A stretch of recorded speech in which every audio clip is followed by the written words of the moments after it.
What's up, it's Darkmech here, and welcome back to another video. Today I'm doing an updated guide for the Blood Death Knight in patch 7.1.5. What I'm going to do is start off with a too long didn't watch version of this for those who already know how to play the Blood DK, and are just saying just fucking tell me what changed in 7.1.5. So, too long didn't watch version.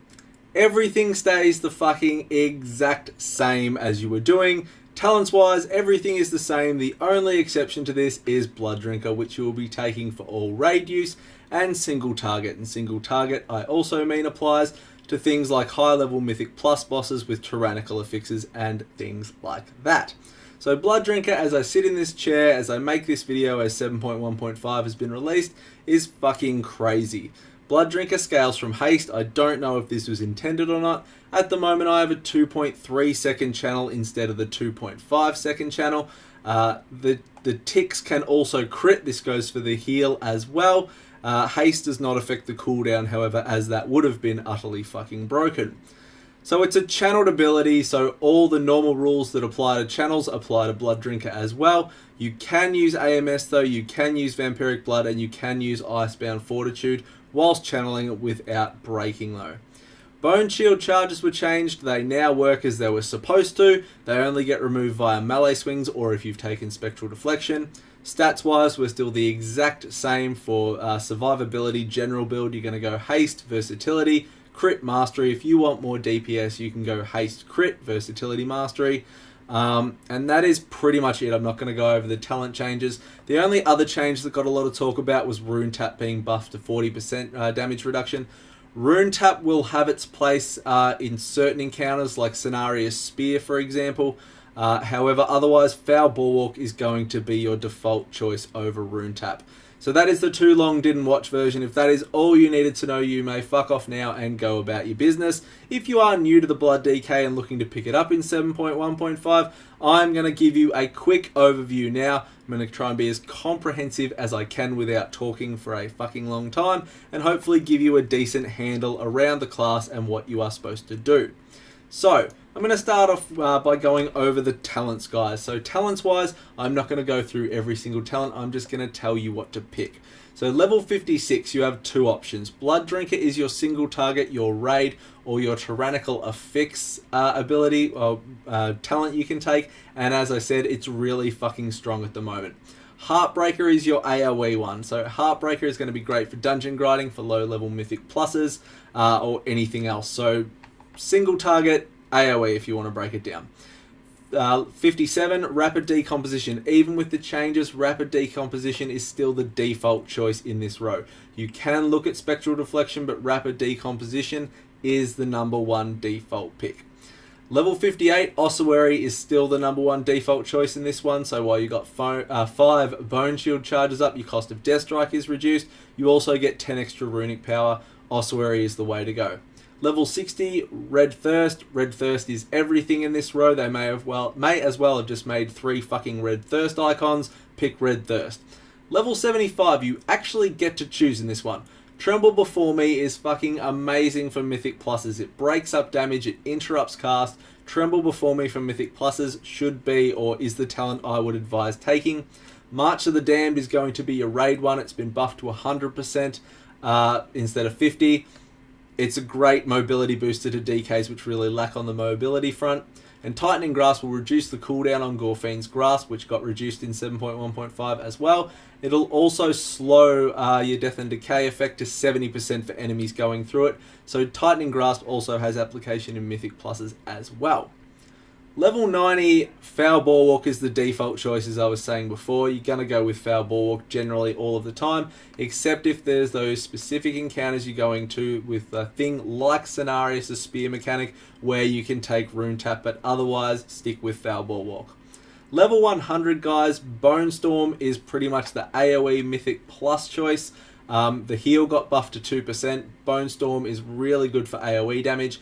Blood Mirror is going to be your single target damage reduction ability, so again it can come into play on high mythic plus tyrannical affix bosses like Heimdall that hit really hard and things like that. Otherwise, Blood Mirror is going to be your raid choice talent. So that is the talents, guys. Abilities now and what you push. Now, I'm not going to go over the entire Death Knight toolkit here. I'm just going to go over the core and try and tell you how they function as such and what you should be pressing. So Death Strike, guys, is our self-heal. It's also our active mitigation, and it's our runic dump ability. So Death Strike heals for 10% of our max HP as a baseline heal all the time. Death Strike will also heal for a percentage, so 20% of all incoming damage you take over the last 5 seconds. So if you know you're about to get trucked, you can try and time your Death Strikes to get the most out of them heal-wise. Death Knights are a spiky tank. Their health is going to go up and down. It's a reactive playstyle. So this is why Death Strike functions in this way. Death Strike costs 45 runic power. That runic power cost is reduced with Ossuary, as I mentioned before, via the Bone Shield charges. Marrow Rend will apply your Bone Shield charges, so this is what you're going to press to have Bone Shield charges. Every time you press Marrow Rend, you get 3 charges per use. So it generates 20 runic power, it costs 20 runes to be able to use it, and you want to be pressing Marrow Rend if you do not have 6 stacks of Bone Shield on you. You're going to get the haste benefit from having Bone Shield up, you're also going to get the health pool benefit from Foul Bulwark with this as well. Heart Strike is our other runic generating ability. This generates 15 runic power per use. You'll also get 2 additional runic power per target hit with Heartbreaker talented. It costs 1 rune to activate, it cleaves, and it's pretty much what you are going to be pushing if you've got 6 stacks or more of Bone Shield up on you, or if you're going ham for AoE DPS. Death and Decay, you want to drop it off cooldown and you want to stand in it. Blood Boil has 2 charges and you want to be cycling those charges. Don't let them sit there. You're going to use it to spread your Blood Plague and apply your Blood Plague as well. Do it to apply Blood Plague rather than using Death Caress and wasting the rune on that. Use your Blood Boil to do that, unless you're doing long distance range pulls or something like that, and you're using Death Caress for that. But otherwise, try and stick to with Blood Boil to apply the Blood Plague. Icebound Fortitude is our 3-minute cooldown. It's our big cooldown, but it is still only locked to 3 minutes. Vampiric Blood. So with Red Thirst in the belt, you can get stupid uptime on Vampiric Blood. If you're doing large AoE pulls and you've got Bone Storm up, a really good thing to do is to build your runic power to 100 plus, pop Vampiric Blood, then use your Bone Storm. What that's going to do is it's obviously going to get more out of your heal from Bone Storm from the Vampiric Blood effect, but it's also going to help reduce the cooldown via Red Thirst on your Vampiric Blood as well. So it fits in really well to the playstyle. Vampiric Blood is amazing. With the belt, it just goes to another level. So don't be afraid to press Vampiric Blood. Be quite liberal in your use of Vampiric Blood. You need a heal, you can use Vampiric Blood and Consumption, Vampiric Blood, Blood Drinker. You know, be smart with your use of Vampiric Blood, as it's fairly hard to die when you've got Vampiric Blood up.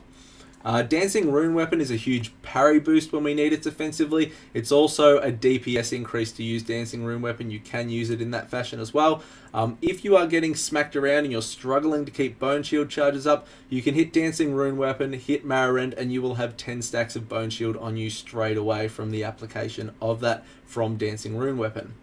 Active mitigation wise, guys, I made a video a couple of days ago about active mitigation. All the tanks have one specific ability they use for active mitigation. DK is a little bit different. So Death Strike is your primary active mitigation ability with Blood Shield. So when you use a Death Strike, you get a Blood Shield. It lasts for 10 seconds or until that absorb's been fully eaten. Failing that, if you don't have the runic power to use Death Strike, you can use Marrow Rend. So when you use Marrow Rend, it'll trigger the buff you'll see above, which says 3 seconds, it goes for 3 seconds and it says recently used Death Strike. So you can use Marrow Rend as active mitigation as well. So DKs are a little bit different there. Active mitigation, of course, is what you're going to be using to counter boss specials.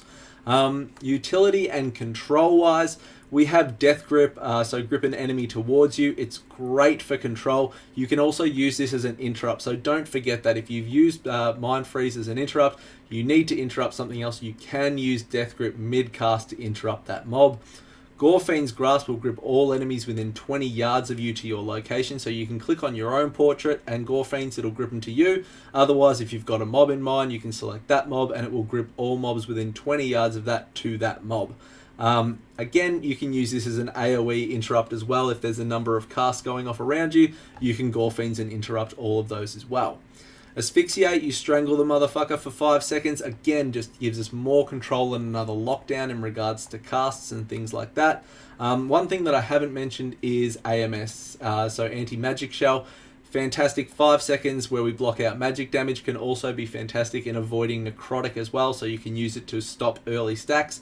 Use it at higher end stacks, it's going to get eaten a lot quicker, but for beginning stacks and things like that, or if you're wanting your stacks to drop off, you can activate it if it's under 5 seconds left on that debuff, and that is how you can drop your necrotic stacks on a Death Knight. Stats wise, guys, and I'm trying not to talk too quick, but I'm also trying to make this as quick as I can so it's not too long, sorry. Stats wise, general build, survivability build, haste, versatility, crit, and mastery. If you want more DPS, haste, crit, versatility, mastery. Reasons behind this. So haste makes your runes regenerate a hell of a lot faster. It gives us more runic power options, which gives us more death strikes. It's just a clear winner chicken dinner in the stats pile. Critical strikes gives our auto attacks a chance to deal double damage, and it also increases our parry, which pairs up well with skeletal shattering, the trait in the artifact, which will help not have our bone shield charges eaten as quickly. Mastery affects mastery blood shield. Now, this increases the shield we get from our Death Strike, which is all well and good. The problem is that Mastery from WoD to Legion really hasn't transitioned well, and in regards from a survivability aspect, Versatility actually trumps Mastery currently as we speak now. Versatility will increase damage and healing done. It will also reduce incoming damage. Versatility increases the healing baseline percent as well of Death Strike and the Blood Shield, so it's currently the better survivability option than Mastery.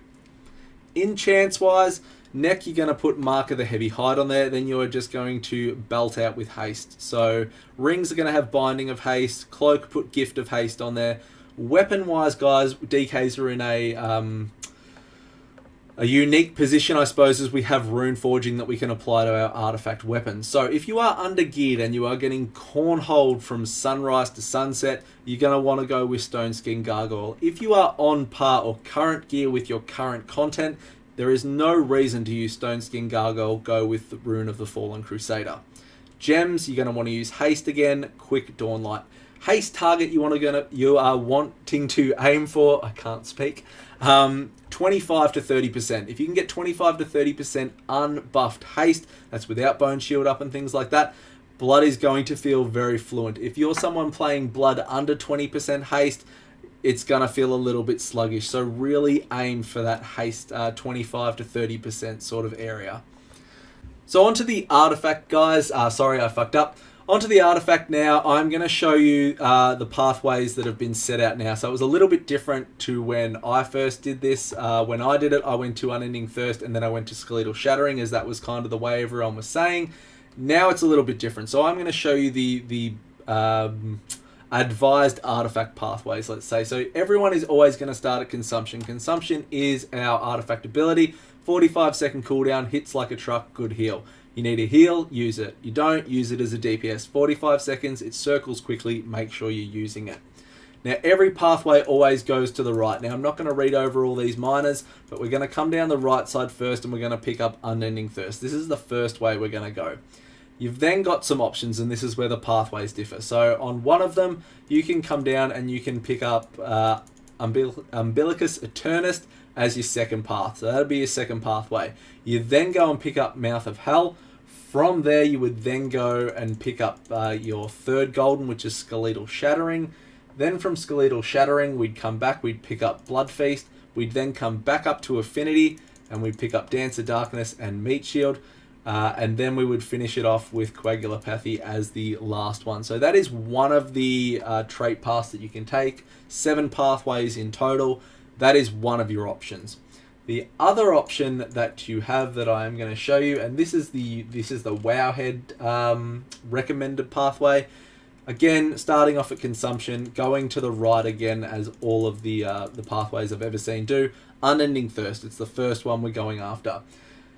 Wowhead's then going to tell you to come up to Ironheart and get Mouth of Hell, then get Umbilicus Eternus, then I'm just going to make sure I'm doing this right their way, then they're going to tell you to come down to Skeletal Shattering, then from there, Wowhead's just giving you some options. So Wowhead pretty much says that you can either take Dance of Darkness, Coagulopathy, and then Meat Shield to finish. Or you can take Dance of Darkness, sorry, I just did that one. You can take Meat Shield, Coagulopathy, and then Dance of Darkness to finish up. So it's not a hell of a lot different, and I guess it comes down to your personal choice in that. But as long as you're picking up Unending Thirst first, you've then got that option. You always want to pick up Umbilicus Eternus second now. It's just whether you want to pick up Mouth of Hell before you do that or not. So personal preference, but they are the artifact paths that are recommended. Moving to relics, guys. Relics, you're always going to take the highest item level relic that you get. Regardless of what passive it has on it, always take the highest item level relic. When you hit your item level ceiling, then you can be picky. So then you want to start getting Vampiric Fangs. So best one for survivability. AoE DPS wise, you can take Vein Render and All Consuming Rot. And Bone Breaker is our best single target relic boost that we can get. Coagulopathy is also a good option as it syncs well with Umbilicus Eternus. But Vampiric Fangs are definitely my pick in regards to the best survival option, and probably the best option that I would be chasing for if I could have my way with high level item relics. Legendaries, guys, and this is the last part I'm going to talk about. Legendaries. There are 3 legendaries that you absolutely want to pray and sacrifice to your deity of choice for. They are the shoulders, so Skullflower's Hematosis, perfect itemization, consistent increase to damage and healing from Death Strike. They're the new legendary that was added in 7.1.5. The braces, so the shackles, awesome for runic power generation. We saw a little bit of a slight nerf to that in 7.1.5, so the braces really go a long way to helping with that. Good increase to survivability and DPS from that. They have shit itemization, but the effect is ridiculous. And the third one is the belt, which is the Service of Gorfreen. So this allows for stupid uptime on Vampiric Blood. It's great in a Mythic Plus setting as well. So they're the 3 best class-specific legendaries that you can get. The rest all have their place and they all do a thing, but they are the 3 best ones. The only other one that I'm going to talk about is the Cloak, which is the Arcurious Drapes. The best legendary for magic damage fights, and it's also the best legendary you can get for handling the Necrotic Affix in Mythic Plus. So that is it, guys. Hopefully I have covered off everything on the Death Knight if you are new to the class and looking up how to play it. Or if you did stay tuned and you only wanted to know the 7.1.5 changes and you already know what you're doing and you stayed to the end, thank you very fucking much. If you've got any questions, guys, please do hit me up. Otherwise, like, comment, subscribe. Thank you very much as always for all the support and checking out the video, and I will see you next time. See you guys.